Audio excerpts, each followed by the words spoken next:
Well, welcome back. We're in week two. Week two, you may know this, we're in week two of a series called Enough is Enough. And if you weren't with us last week, well, welcome to the conversation. We are having what I think is a needed conversation around this issue of money.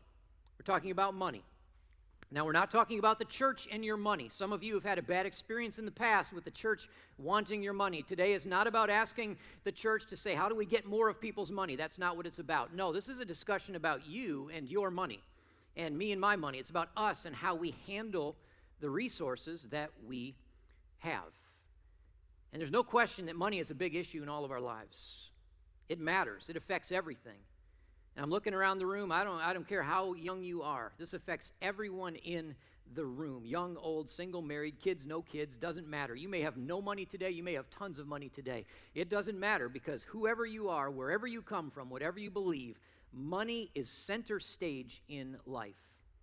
It's a big deal because the issue of money influences almost every decision that we make at a practical level. And money, I think everyone would admit this, can be a tremendous blessing, right? Like, yes, it is. It affords us some amazing things in life. And yet, for so many people, when we wade into the subject of money, it becomes stressful. Because when people deal with money, it's stressful. There's tension, there's worry, there's anxiety. And many times, money becomes a point of conflict with people closest to us in life. And no doubt, having to deal with money day after day, it does take a toll on us. Some of you have just filled up your gas tank recently, right?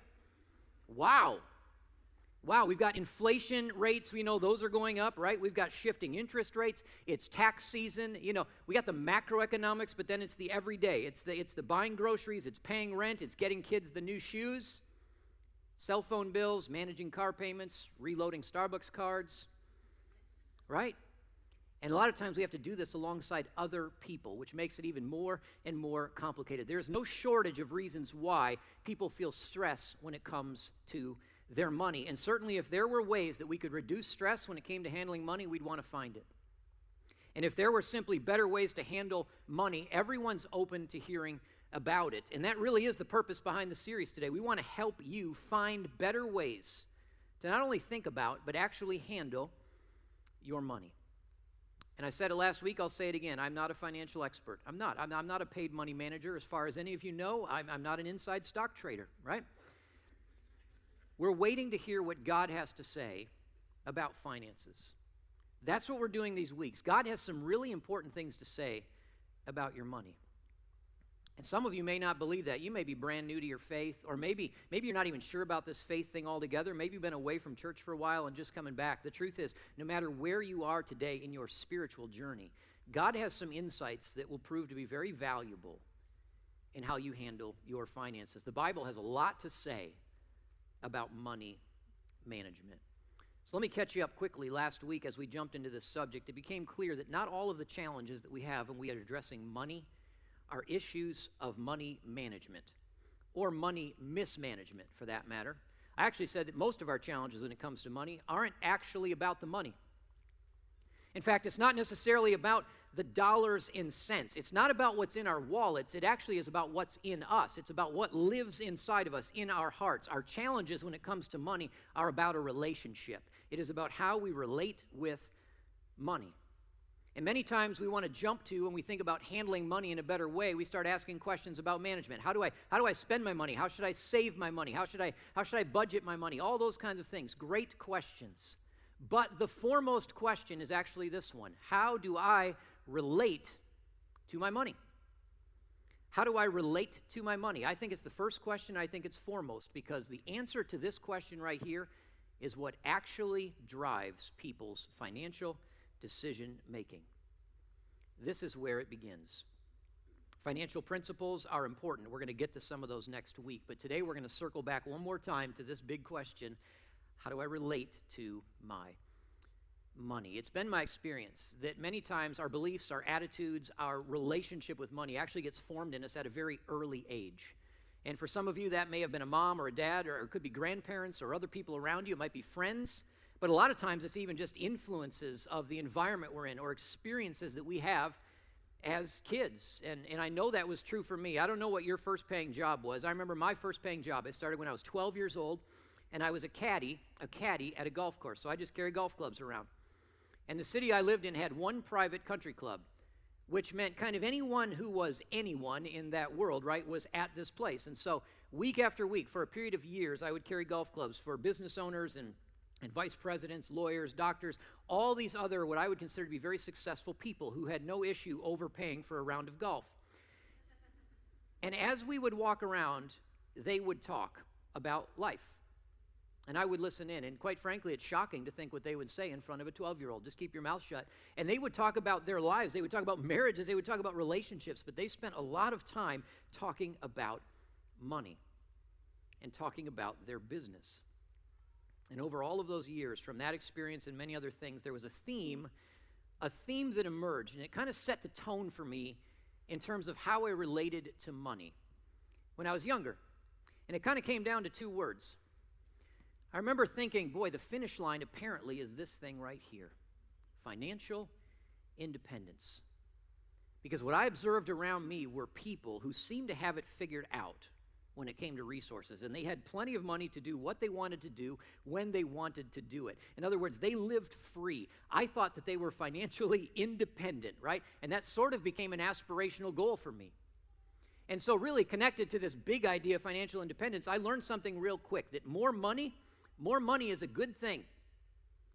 And some of you would say, amen, right? I mean, that's a pretty familiar thought. I think many kids, myself included, are kind of raised that way. Like, more money is a good thing. Moving toward financial independence is a good thing. No one turns down more money. Like, if your boss comes up to you at work, like, man, God willing, right? My lips to God's ears, right? Tomorrow morning, your boss comes to you. You're in the cubicle, you're on the line, you're somewhere, you're in the office, whatever it is, and your boss says, man, you're doing a great job. You're doing a great job, or the company is doing well. We're going to give you a raise. In fact, we want to give you a bonus. How many of you are like, no, I'm good? Really? I mean, I'm fine. I'm plenty. Keep it, right?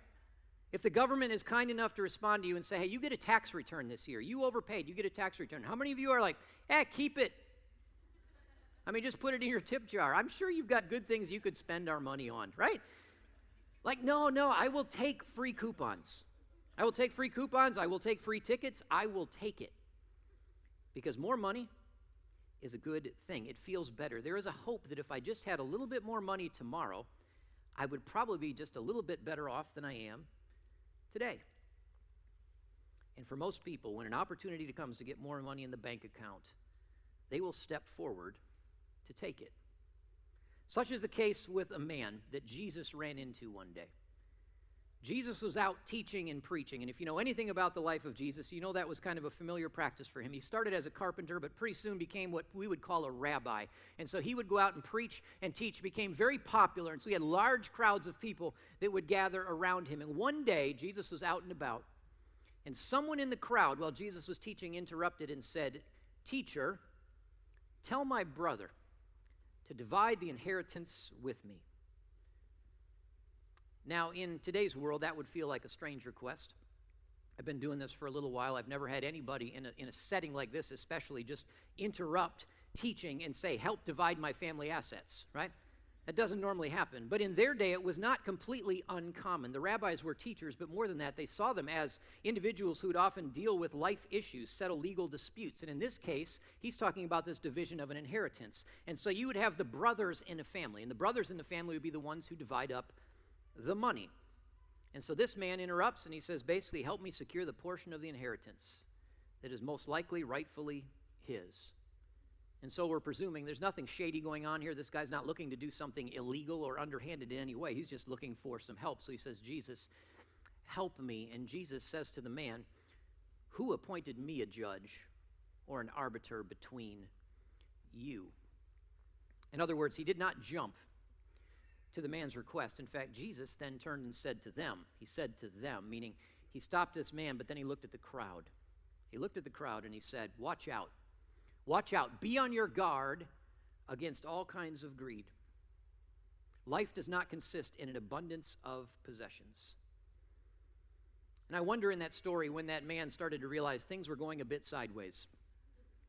Right? Jesus takes advantage of this man who interrupted him and makes him a public object lesson. Clearly, that's the risk you run when you interrupt Jesus. Right? But But Jesus takes the opportunity and he tells the crowd, he said, I'm going to tell you a story. And Jesus would often do this. It's called a parable. And there's usually a point to a parable. It is to challenge a way of thinking. It is to impress upon the crowd that you may not be seeing things clearly. So Jesus told them this parable. He said there was the ground of a certain rich man. And it produced a good crop. And he thought to himself, that is the landowner, he thought to himself, what shall I do? I have no place to store my crops. And then he said, this is what I'll do. I will tear down my barns, and I will build bigger ones. And there I will store all my grain and all my goods. And the landowner said this, I will say to myself in the third person, right? You have plenty of good things laid up for many years. Take life easy. Eat, drink, and be merry. It's a short story, but Jesus starts and he introduces this main character. It's a rich man. It's a wealthy landowner, and his business is thriving. It is. Production is so good, he's confronted with a legitimate question. How am I going to handle all this projected growth, right? Where am I going to put all my stuff? I've got an increase. And so the business owner, being who he is, comes up with a plan. I'm going to restructure. I'm going to make some room for more. I'm going to tear down some of this. I'm going to add some of this. I'm going to move these barns. I'm going to get some bigger ones, right? He's got a plan. I'm going to produce more things, and I will build more wealth. But beyond the business plan, we get this right here. We get to kind of see a glimpse inside of this landowner and what makes him tick. And he says, I'm going to say to myself, I've got plenty of good things laid up for many years. I'm going to take life easy. I'm going to eat. I'm going to drink. And I'm going to be merry. That is how he's going to relate to his money. Now, that landowner, in some lens, is actually pretty savvy. He had a plan. He worked his plan.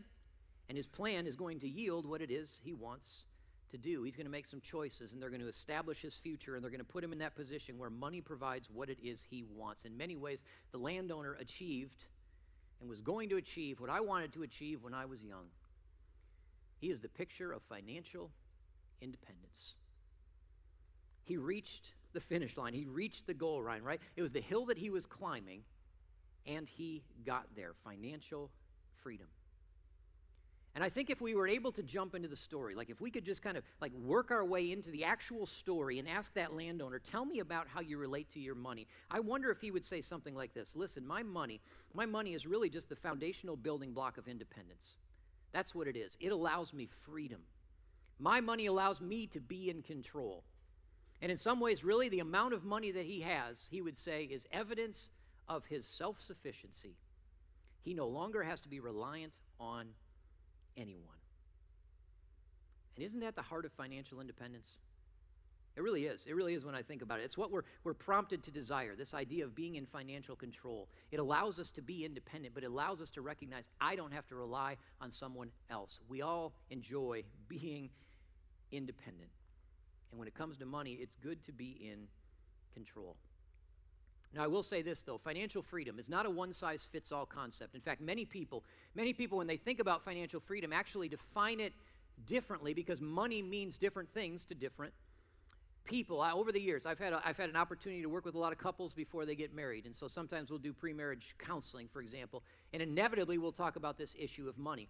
Because believe it or not, two people madly in love, they're going to spend their life together, actually can see money in a different way. It's crazy, right? And so we'll go through this little exercise. It's an exercise we call, what does money mean to you? And it's just a series of questions. It's just a written assessment. It's not a test. It's just an assessment to see how a couple might engage around this issue of money. And inevitably, it comes down to three categories when people think about their money. One of them is this. For some people, money, it represents security. Money represents this idea of security. In other words, if you are a money is security type person, you believe your money helps create the safeguards against the uncertainties of the world. Right? Some of you are like, yep, sign me up. Money is security. That's kind of where I live. That tends to be the category I want to live in. Having money today is an insurance policy against whatever could happen tomorrow. And if that's you, you probably like to save some money. And you may be more difficult to spend, right? You care about things like IRAs and retirement funds and college funds and all that kind of stuff. More money now, less worry later. More money, more security. And that's a good thing.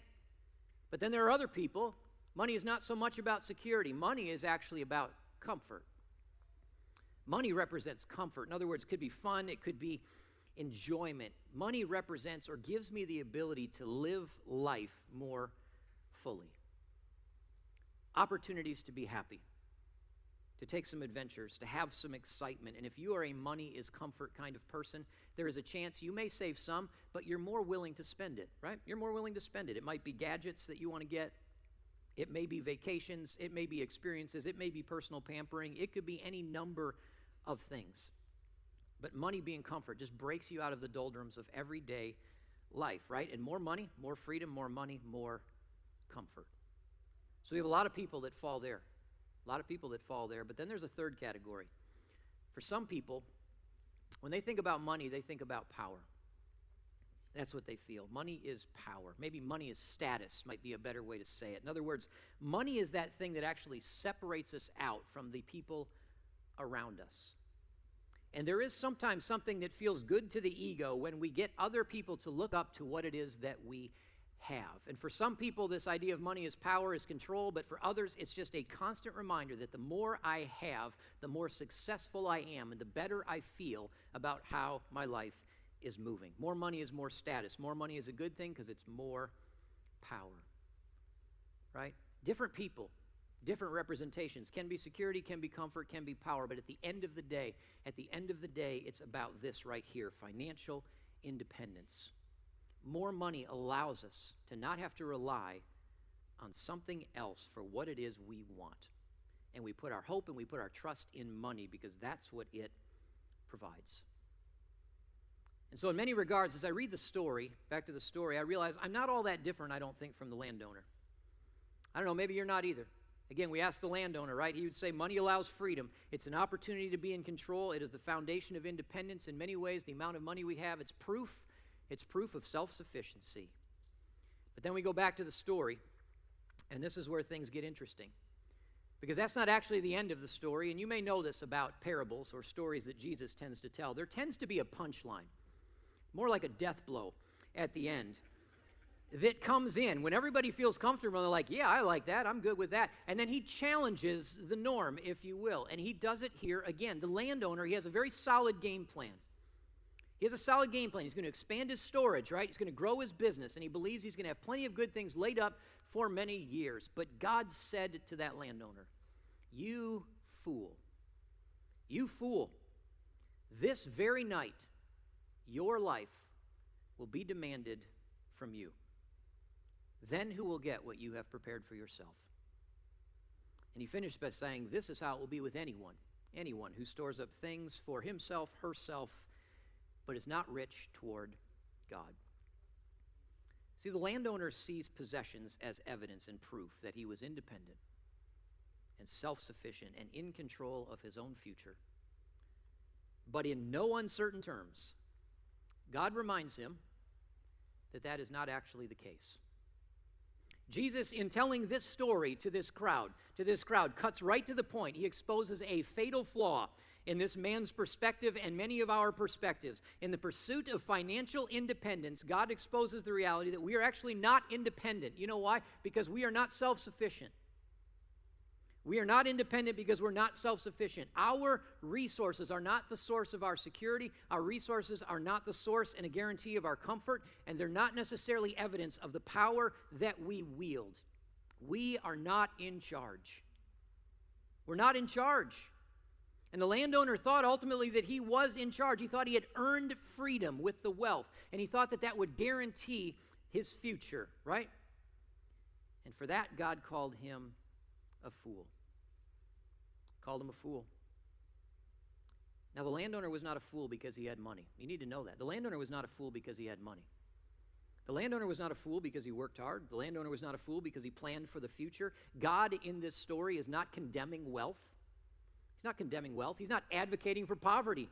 That's not what this is about. No, what he's saying is the landowner is a fool because he didn't comprehend this fundamental truth. All the money in the world, it can't guarantee a happy tomorrow. In fact, it can't guarantee tomorrow at all.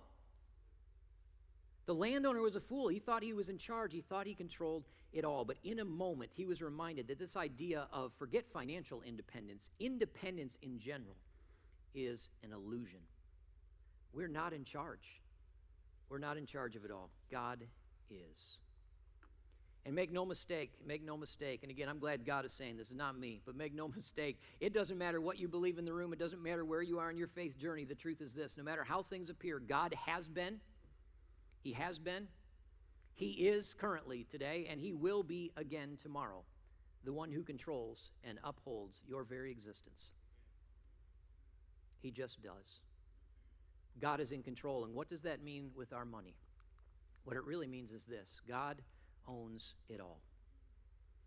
God owns it all. We think we're in control. We think we can be financially independent, but the truth is God owns it all. If you were to read the Bible cover to cover, you would see this theme just emerge over and over again. It says, the earth is the Lord's and everything in it, the world, all who live in it. 1 Chronicles 29, yours, O Lord, is the greatness and the power and the glory and the majesty and the splendor. For everything in heaven and on earth is yours. Yours, O Lord, is the kingdom. You are exalted as head over all. The Lord himself declares, he says, the silver is mine and the gold is mine. I love this. He tells us in Psalm 50, I have no need for a bull from your pens. I don't need a goat from your stall. Every animal in the forest, it's mine. The cattle on 1,000 hills, mine. I know every bird in the mountains, every insect in the field, all mine. If I were hungry, I wouldn't tell you. You know why? Because the world is mine and all that is in it.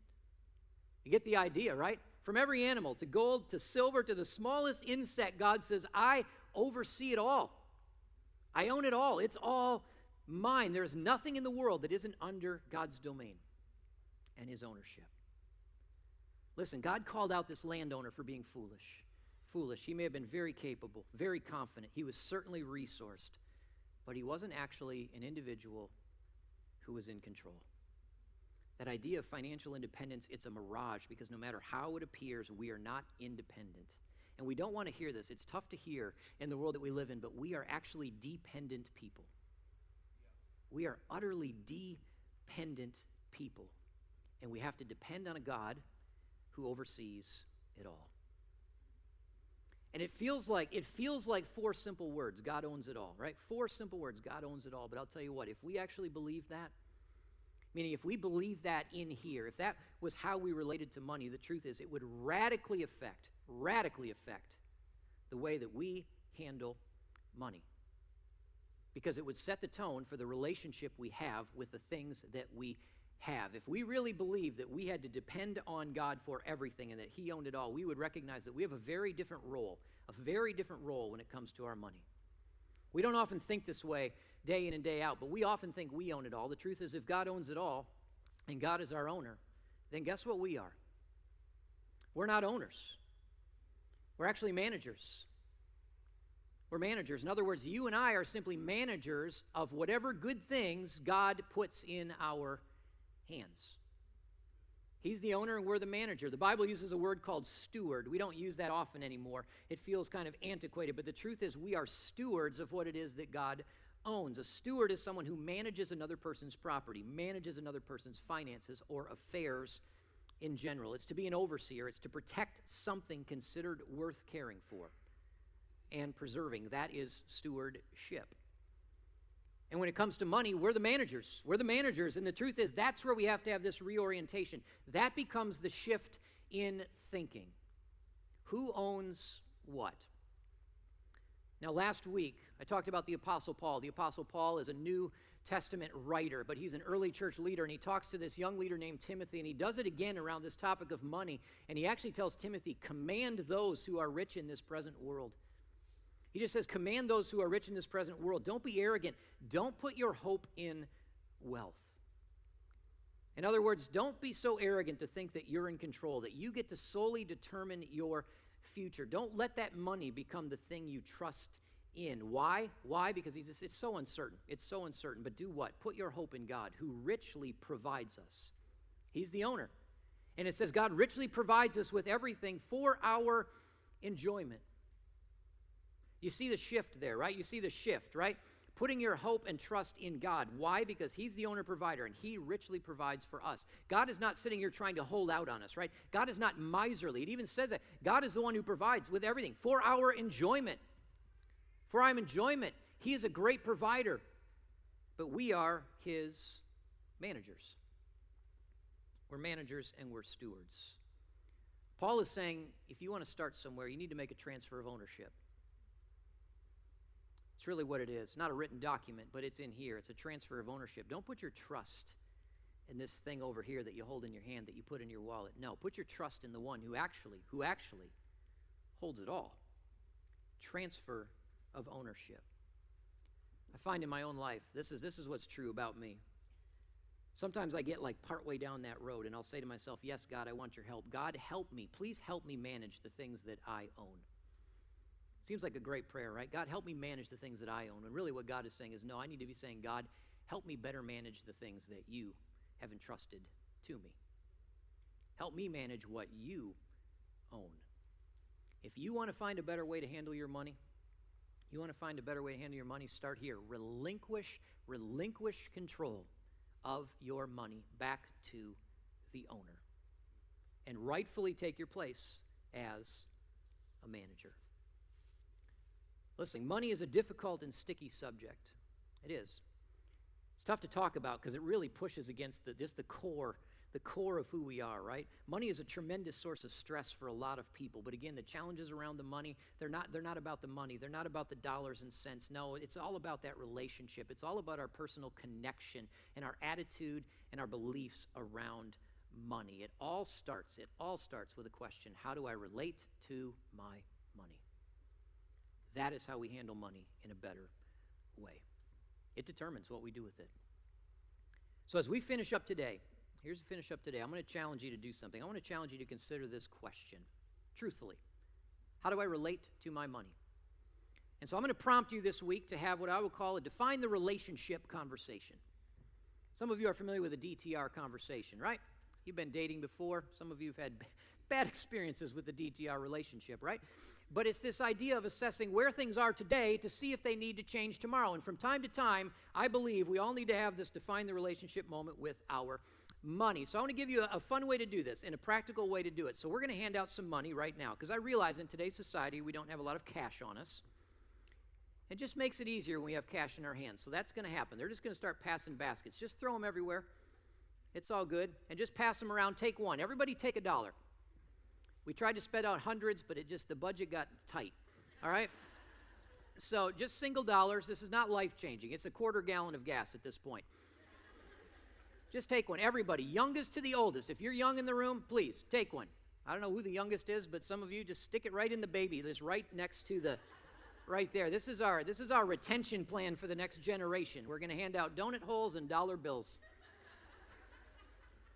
It's fantastic, right? Fantastic.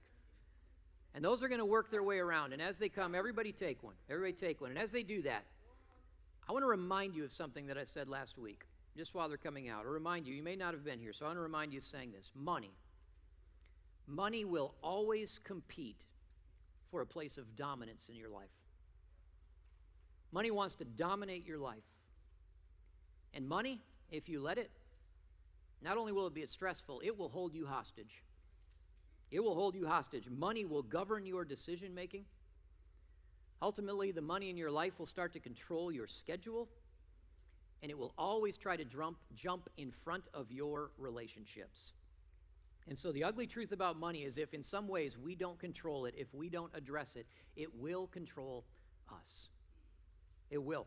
It will control us. It will rule us. And handling our money in a better way always starts by assessing the relationship we have. And so this dollar is just simply a prompt. That's all it is. It is a visual cue, right?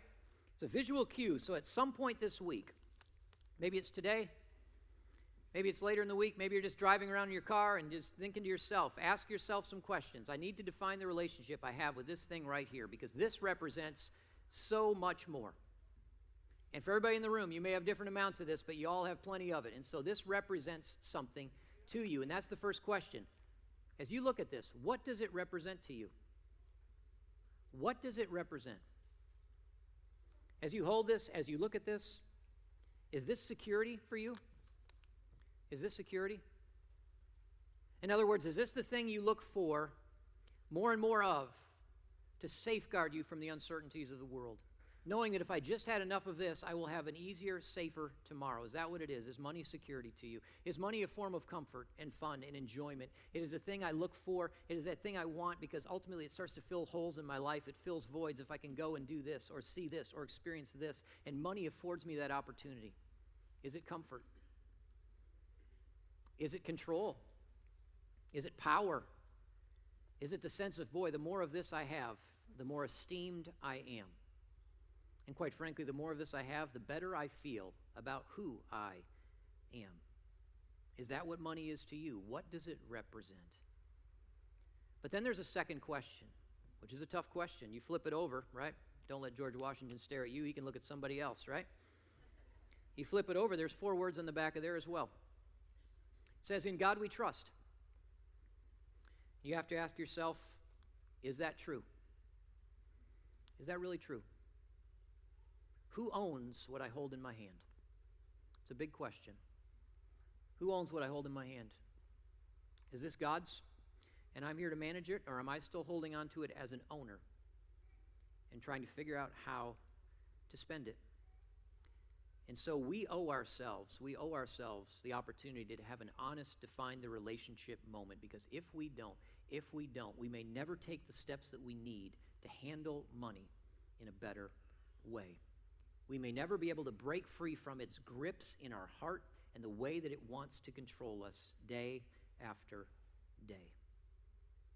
Listen, when we get this right, when we get the right perspective regarding money, and it's not easy to do, and it comes and it goes, but when we get the right perspective regarding money, it will free you up. It will free you up from some things. It may not eliminate stress and worry, but it will free you up from some stress and anxiety and worry. And I'll tell you what, it will stop getting in the way of the relationships you care about in your life. Money will no longer become a divider between you and the people you care about. It will free you up to do things that you really want to do. It will free you up to be generous and to care for others, to provide in ways that you could never dream, freeing you up to handle your money in a better way when your heart is in the right place.